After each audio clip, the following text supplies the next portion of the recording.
Maradona vs. England, the goal that divided history. The legend begins not with a whistle, but with a collective gasp. June 22, 1986. The thin air of Mexico City holds the tension of a world waiting. On the pitch, a man-possessed, Diego Maradona, dances on the edge of immortality. England's defenders, giants in their own right, move like shadows trying to catch a ghost. The ball hangs in the sky, a promise, a provocation. Maradona rises. Peter Shilton, England's guardian, ascends to meet him.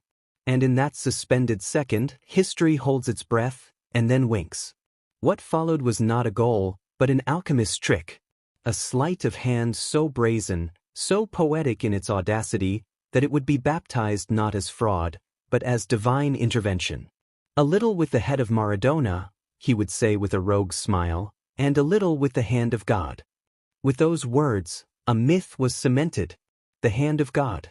A phrase that absolved and accused in the same breath. But to label it mere cheating is to miss the point entirely. This was a performance. A statement. In the fiery aftermath of the Falklands War, with national pride bleeding into sporting theater, Maradona didn't just score a goal. He authored a national myth for Argentina and inflicted a poetic wound on England. He became the ultimate rebel, scoring against an empire with a trick only a street kid from Villa Fiorito would dare to pull.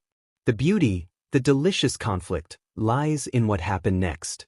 While English rage was still raw, a fresh wave of disbelief washed over the Azteca Stadium.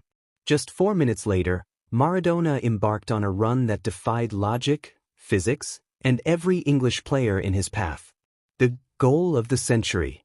It was as if, having stolen fire from the gods, he decided to show them how to use it. The cheat and the genius were not two sides of the same coin, they were the same face, staring back at us, challenging us to decide what we value more, purity or poetry, the rulebook or the story. For decades, we've accepted the mystery.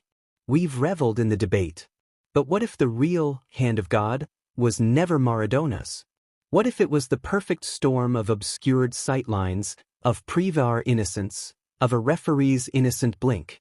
What if it was the hand of fate itself, placing that moment, that man, into that exact slice of time to create a story too compelling to be undone by something as simple as truth?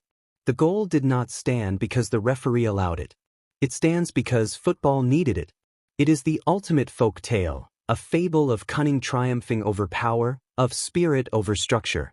Maradona didn't just bend the rules, he exposed them as fragile things in the face of overwhelming narrative force. So, the next time you see that grainy clip, remember, you are not watching a handball. You are watching the moment football transcended sport and became legend. You are watching the birth of a story that will outlive us all. If this deeper look into the legend captivated you, let the story continue.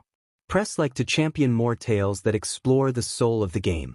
Subscribe and ring the bell to ensure you never miss when we peel back the layers of football's greatest myths. The most beautiful stories are always waiting to be told.